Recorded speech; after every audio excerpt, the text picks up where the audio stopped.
ברכות לכל הרשומים למעגל הסגולות הקבלי. היום יום רביעי, עשינו היום לאחר התיאור של אתמול 4 סגולות, אוקיי? הראשונה זה בית שלב, השנייה זה Easy Life, השלישי זה Fix Boss, והרביעי זה ריפוי, אוקיי? ריפוי פיזי.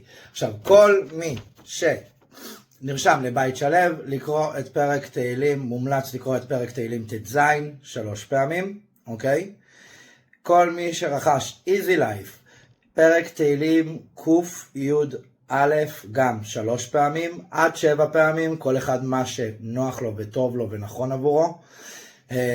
פיקס בוס, לקידום בעבודה ולהתקדמות בעבודה, פרק ל"ט, גם בין 3 ל-7 פעמים, וסגולה לריפוי פיזי, זה פרק ל"ב, אוקיי? פרק ל"ב, בין 3 ל-7 פעמים. כשאתם מסיימים לקרוא את הפרקי תהילים, כל מי שבוחר לעשות את זה, אתם לא חייבים, הסגולות עובדות גם ככה, כמו שאמרנו, אבל כשאתם מסיימים לקרוא, תבקשו מהלב ממש על אותו סגולה, כל אחד ומה שהוא נרשם בו, את הבקשה האישית שלו, אוקיי? יש לנו מחר, אין לנו כלום יום חמישי, יש לנו ביום שישי זימוני כסף, זימוני אהבה, דברים טובים, וכמובן במוצאי שבת וביום ראשון וכו' וכו', גם בשבוע הבא. שיהיה לכולם בהצלחה.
טוב חברים, נדלקו 4 נרות, 4 סגולות היום. יש לנו פה ריפוי, שזה הנר ריפוי שלנו. יש לנו את הפיקס בוס, שזה הנר של הקידום בעבודה. יש לנו את ה-Easy Life, אוקיי? שמזמן לנו חיים קלים. יש לנו את הבית שלב, כמובן, שיביא לנו שלווה ושמחה לבית. כל אחד, לפי מה שהוא נרשם, כמובן שאני אעדכן אתכם בסגולות. אני אעדכן אתכם בהמשך הנרות. לפי מה שנראה פה, הפיקס בוס כבר מתחיל לעבוד.